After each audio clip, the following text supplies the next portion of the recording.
What's up, everybody? Welcome back to Undefined Engineering. It's Christian. I got Patrick here with me. We have a few topics we want to talk about today. Last week we jumped back into the podcasting world, got our feet on the ground running again. I feel like we have momentum to keep moving forward, and we're excited to keep talking about key things that we think may help you in your engineering journey. I know it would have helped us if we were to hear some of these stuff or some of these things when we were graduating college and moving into the engineering world. So with that being said, Patrick, how's your weekend going? Going good, a bit busy, but ready to dive into these topics. Nice. What are you busy with? Uh, Currently packing up to move, which we'll probably get into.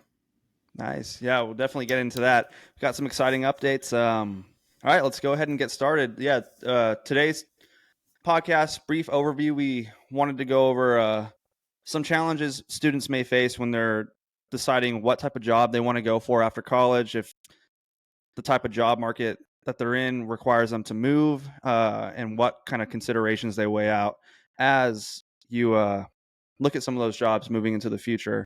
All right, with that being said, Patrick, you have direct experience with this. I know myself, I was able to find a spot relatively near where I went to college and grew up. So, Patrick, I know you moved out of state. What was that decision making process like for you as you were moving towards graduation?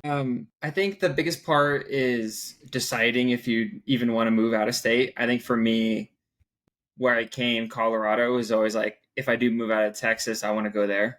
So that kind of helped Mm-hmm. with the decision process. And then, of course, the job opportunities. Applying, I never heard back from many companies in Texas. The other offer I had was in North Carolina, and I'd rather go to Colorado than North Carolina. Um, so, yeah, I think just weighing out your opportunities and if you are willing to leave the state or if you want to stay close to family or things like that. Yeah, I agree. As you were getting closer to graduation, remind everybody like what sort of state you were in education wise and experience wise before you were graduating. Like as you mentioned you had two job offers as you were leaving. Were those tough to come by, and like do you feel like the amount of offers you got was a direct reflection of like how well you were doing in school? Um, yeah. So I think going into graduation, I had three internships, and then, like we discussed, I had a 3.89 GPA when I was applying to jobs. Um, so I For those think, who aren't oh, far enough along in their college careers, 3.89 at graduation is a pretty spectacular feat.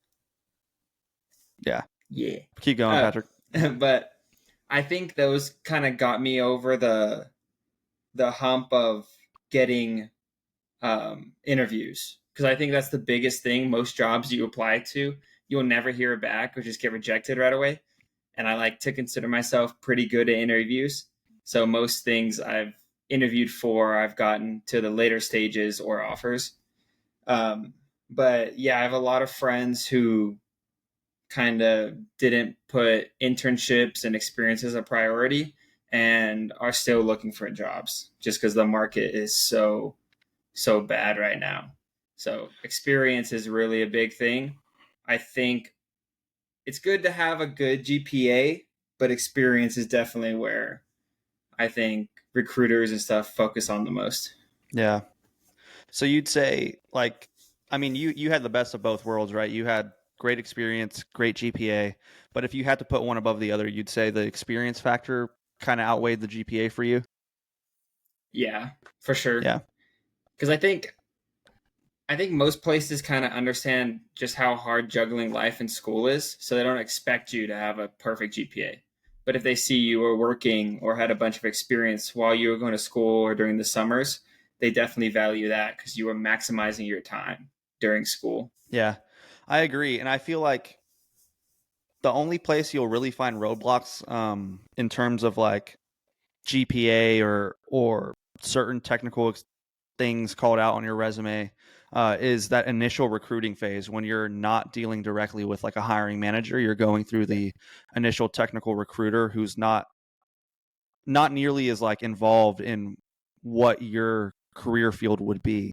So essentially, like a lot of the newer people entering the workforce, at least I didn't when I got into it, don't really understand is um, these people doing the initial screening of your resume at the beginning are essentially given like a checklist and study up on your career field um, in order to look for like things that mark check boxes before they push you on to like a hiring team.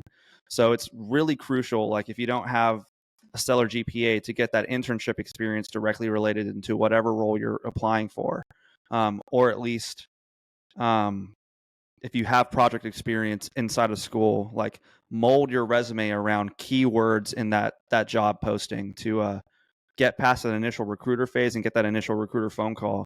That way you can get to the hiring manager where it may be a little bit more technical, but it's also a lot more personable. Because at least for me now, I'm in a more senior position in the engineering world now, and some of the key things I look for is like how this person is going to fit in with the team. Um, they may be a technical novel, but if they can't work well with like the people around them, then that's a huge thing. And I feel like that's easy to lose when you're so worried about a GPA or you're so worried about specific things, getting on your resume. So I kind of Yeah, went off on a tangent there. I've never really been asked about my GPA in an interview. Like maybe it helped during the selection process. It probably did a little bit. And like how you said, the initial like recruiter screening, they're not an expert in the field that you're going to be going into necessarily. They do have like a checklist. So there's a lot of times during interviews where they'll ask me a technical question just to see if I have any knowledge in it. And if I do and I go in depth, I've had a lot of recruiters be like, "Oh, I don't understand what you just said, but sounds really good." So Oh they man. they're really just kind of sometimes looking for specific things that the engineering team gave them. And if you have Yeah. more than that, it's just a plus for them to move you on. Yeah. That's very true. Um, yeah, I agree. So, um, moving forward, you're currently located in Colorado, Patrick. I know recently you've had to deal with like some early adversity in your career. Um, and let's dive into it a little bit. Last time we kind of touched the surface. We gave Mhm. people an indication that something may have been happening, but let's really move forward and like unpack what happened here. So could you give us a little bit of a background of like where you started, what you were doing, what ended up happening, and what you're doing now, or where you're at now currently in the process? Yeah. So design work started as a design engineer this January with like five other brand new hires. Um, Basically working under project engineers to just review engineering drawings, edit them, and work with drafting to get those out for projects. And when we came in, we were on the tail end of like a 5-year contract with our utility company we work with. So they hired us basically like they were currently bidding for a new 7-year contract that was going to start in the summer. So we were really busy right when we first came in. But then starting in March, April, it started going down in terms of workload to the point eventually where we literally had nothing to do. So it was just Mm. trying to find time or trying to find things to train on or work on, which was just really annoying and not a position you want to be in your first year working. Because I am or was in the consulting industry. So a lot of your workload is client based. So what they're giving you. And because we were in between two really big contracts, we just didn't really have that much to do. And they fully expected it to start up toward the end of summer. So they were like, oh, we're about to be really busy. So be prepared. And they started training us really, really hard. And then the client basically had a change of plans and was like, instead of giving you the 300 projects up front, like I think normally happens, and then the company, like our company, the consultant engineering firm, would decide how to handle those and prioritize projects, they decided they want to do that themselves and just like drip feed us projects. So like one or two at a time. So even now, the senior engineers had nothing to do because they would just decided, okay, for this new 7-year contract, we're going to drip feed you all the projects. So Mm. basically, they made the decision, oh, we hire all these people, they have no work. So all of us got furloughed, which, if anyone doesn't know what that is, it's basically getting laid off, but with the expectancy they're going to bring you back once more work starts happening. So you keep all your benefits and stuff, but you don't get paid. So basically laid off. Yeah, and I think yeah, thanks for sharing that, Patrick. I think that highlights like a key thing to look for as you're exiting college in terms of like risk between what sort of industry you want to go into. Because as you mentioned, y'all are a contracting engineering firm, right? So it's like an engineering service that your company works Yeah. for. So one thing to look out for. I mean, of course, when you're coming out of school, you really may not have a bunch of choice in terms of like what you're picking. But engineering services tend to be like a more high risk option, especially for like smaller engineering service companies, because they're highly dependent on going out and getting contracts and getting that that guaranteed work for their company to essentially uh, employ their employees. Whereas like you go into like a manufacturing side or a product development side, the company is constantly working to innovate and create like new product lines to gain future customers. So like you're not waiting on contracting or getting a contract to give that workload to your essentially employee base. Yeah. So that's one thing to think about as you're graduating and moving into the workforce. But yeah, after that process happened, Patrick, essentially like where were you at mentally? Like what were you thinking in the short term? Because you're in Colorado, you're not in Texas, right? Hmm. You just got furloughed. I think, yeah. Talk me through Yeah. like what was going on. It was definitely a low point in terms of like you just graduated, got your first job, and like kind of like the mentality of like I made it. I finally made it after like 12 years of schooling. I don't have to worry anymore. And then something like that happens just to bring you back down to earth. So it was a really big low point because I did take a risk coming to Colorado. And right when that happened, and for a few days after, it really felt like, oh, I might have made the wrong decision. But I think it's kind of having the mentality to stick with it and push through and know like stuff happens for a reason. So like for me, after a few days, like I never dreamt to get into that industry, the utility consulting. Like it's great. I like my bosses. I actually ended up liking the work. Um, but I always wanted to be in manufacturing. So I saw it as like, oh, this really sucks, but this is a good time to switch back into an industry I like. Yeah, exactly. Yeah, nice.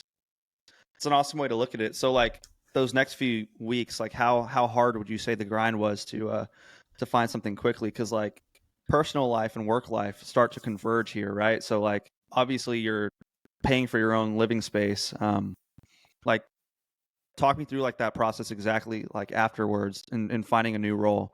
Like what was that like? Yeah. Luckily, I knew I had some time because I did save. Luckily, I saved in the first little over a half a year I was working, so I had Yeah, money to that's sustain a big one. myself. Don't spend all your money once you start making it. Yeah. If I didn't save anything, I would have been screwed. But Yeah. yeah, I had a little nest egg. So yeah, the day after, I gave myself a day to like just be sad. And then the day after, I started just applying, not to everywhere, because I definitely targeted like manufacturing, but like every position that I saw open, I edited my resume, catered my resume to certain positions, and sent it. I would say like I applied to a good like over the course of like 3 weeks, like 50 jobs, which isn't, it might not be a lot because I think trying to find a job out of college, I applied to hundreds. But I think I Yeah. was like, I kind of believed in my resume and experience a little more. And I was like, I tailored my resume enough. I think I can definitely get a good few interviews out of these at least. Yeah. definitely. So what ended up happening here? Did you end up getting interviews? Like how was that like? Yeah, actually, I got really lucky. One of the first places I applied to got back to me for an interview, and I've had 3 interviews, and I'm actually in the process. I got an offer, and we're negotiating right now. So hopefully it'll be settled this upcoming week. But yes, I did get hear back from a company and did the whole process already, and I'll hopefully be starting soon. Really thankful for that because we were in a pretty bad spot. Um, I did hear back from a few others for initial interviews now, but I'm already like so far in the process for that one company that got back to me really fast. Yeah, that's understandable. But yeah, what's the role? What industry is this new role that So you got an it's offer for? manufacturing. The title is product engineer for manufacturing compressors. So like I just know the surface of what they kind of do, but it's like they make compressors for the automotive industry, medical industry, aerospace, and things like that. So yeah, I'm really excited because it definitely sounds like something that I want to grow my skill set in. Yeah, no, I think a product engineer position is a great thing to start your career and grow those engineering skills. Like especially the ones you learn in school, right? So like as for Yeah, me, I went into manufacturing, became a quality engineer. I don't necessarily use those technical program related skill sets. Whereas you have an opportunity to like really grow that engineering base and uh, that really like is exciting and I think that's going to set you up for success moving forward.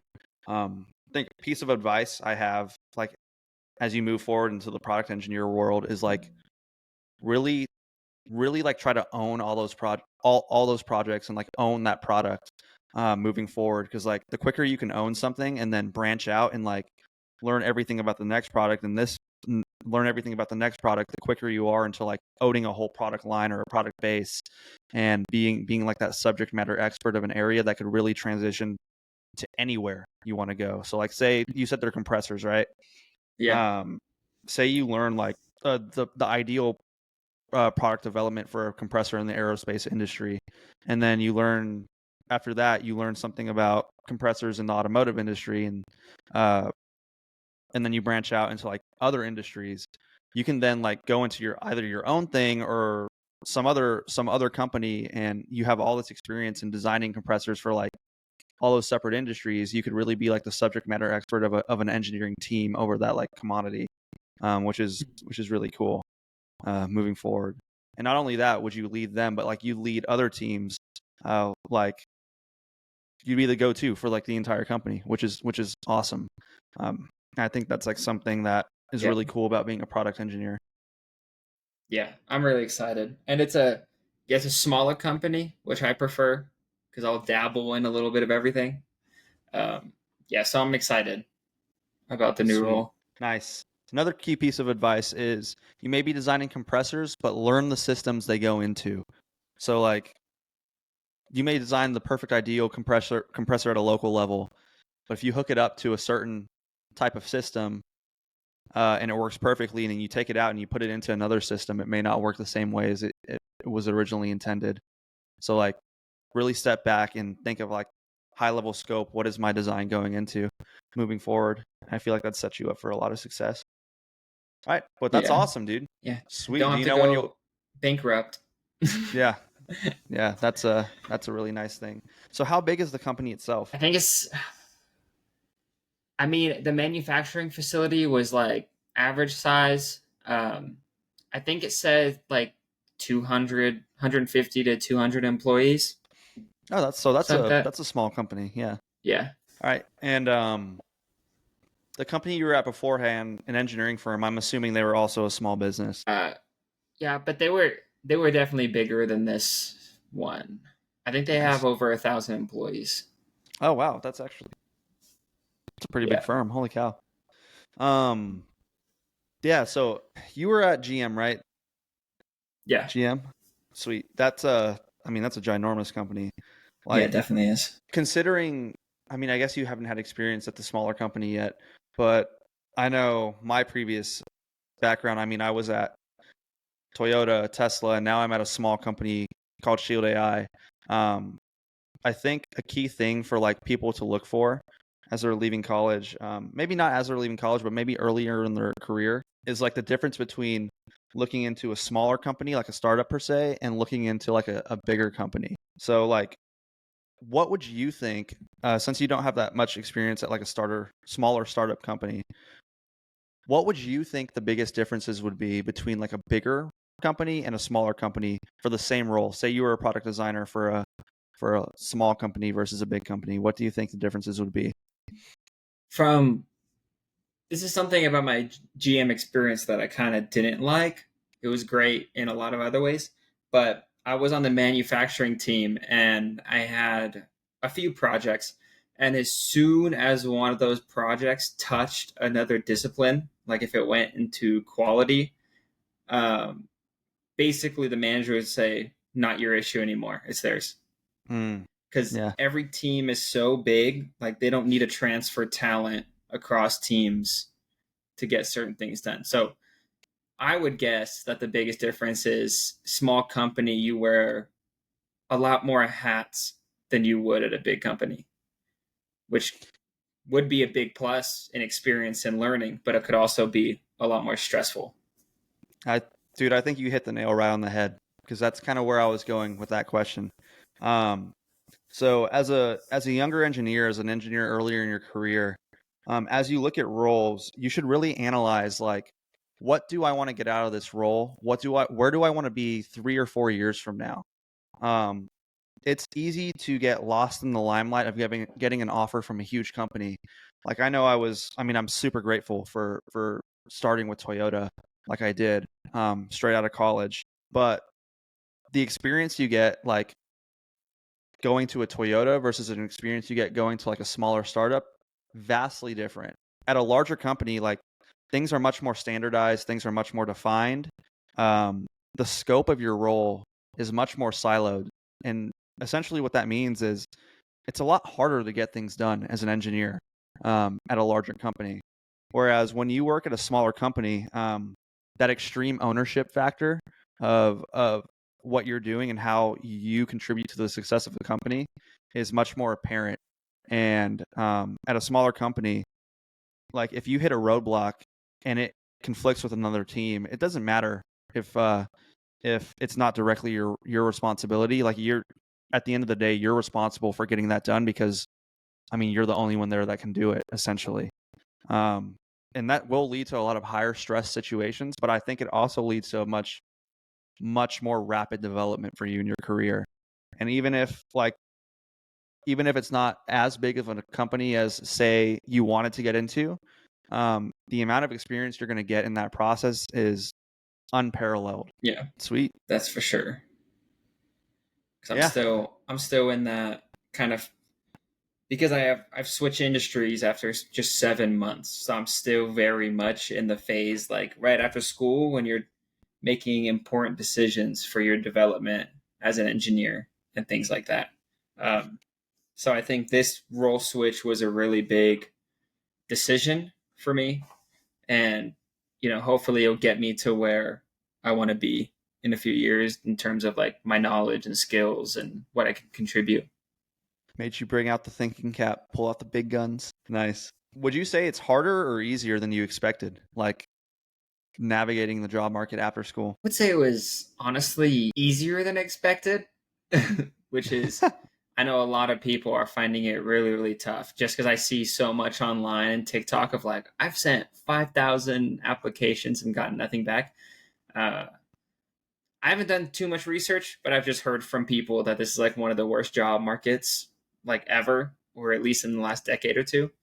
Um, but yeah, I think I just got really lucky in the company I applied to, because they are a very like compared to other companies, pretty young, rapidly growing, and wanting like younger kind of engineers to mold into engineers, and they want to train them.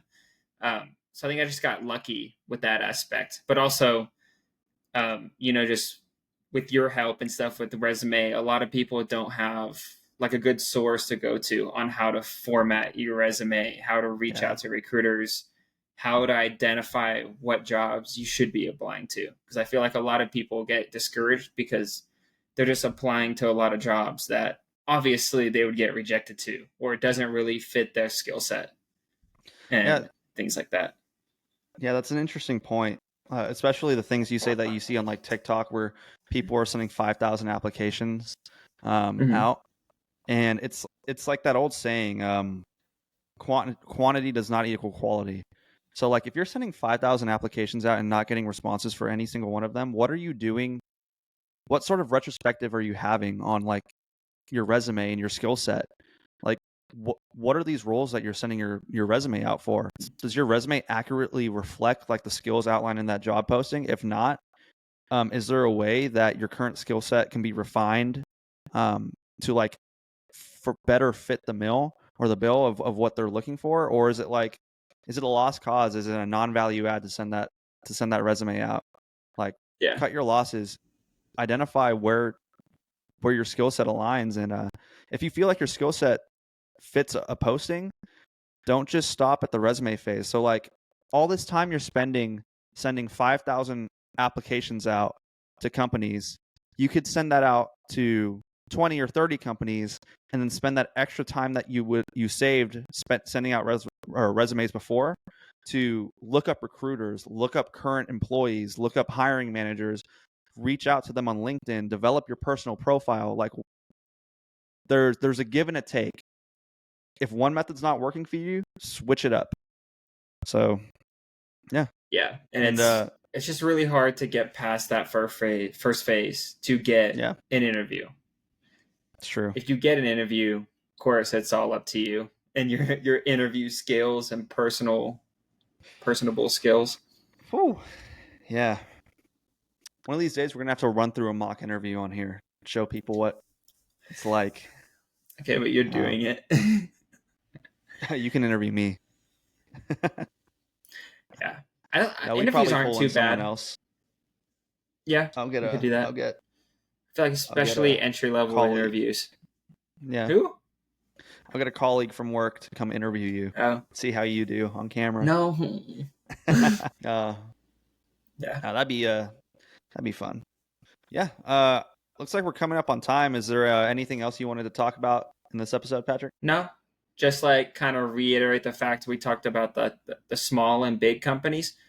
Like there's benefits to both. Like the Yeah, big companies, you're still going to get good experience, and of course, it's going to help with your resume having that company on it. But with that's a true. small company, you're really going to accelerate your skill set probably a lot faster than you would in an environment when you're at a big company, because those tend to treat their new engineers like interns for a while and just really Yeah, train them up. it's very true. And you're right. I feel like I only talked bad about the big companies. There are definitely good aspects of going to a bigger company. Like you get to directly see what a high functioning, successful business is like, and the end state for your engineering teams, where you want to be as the company scales.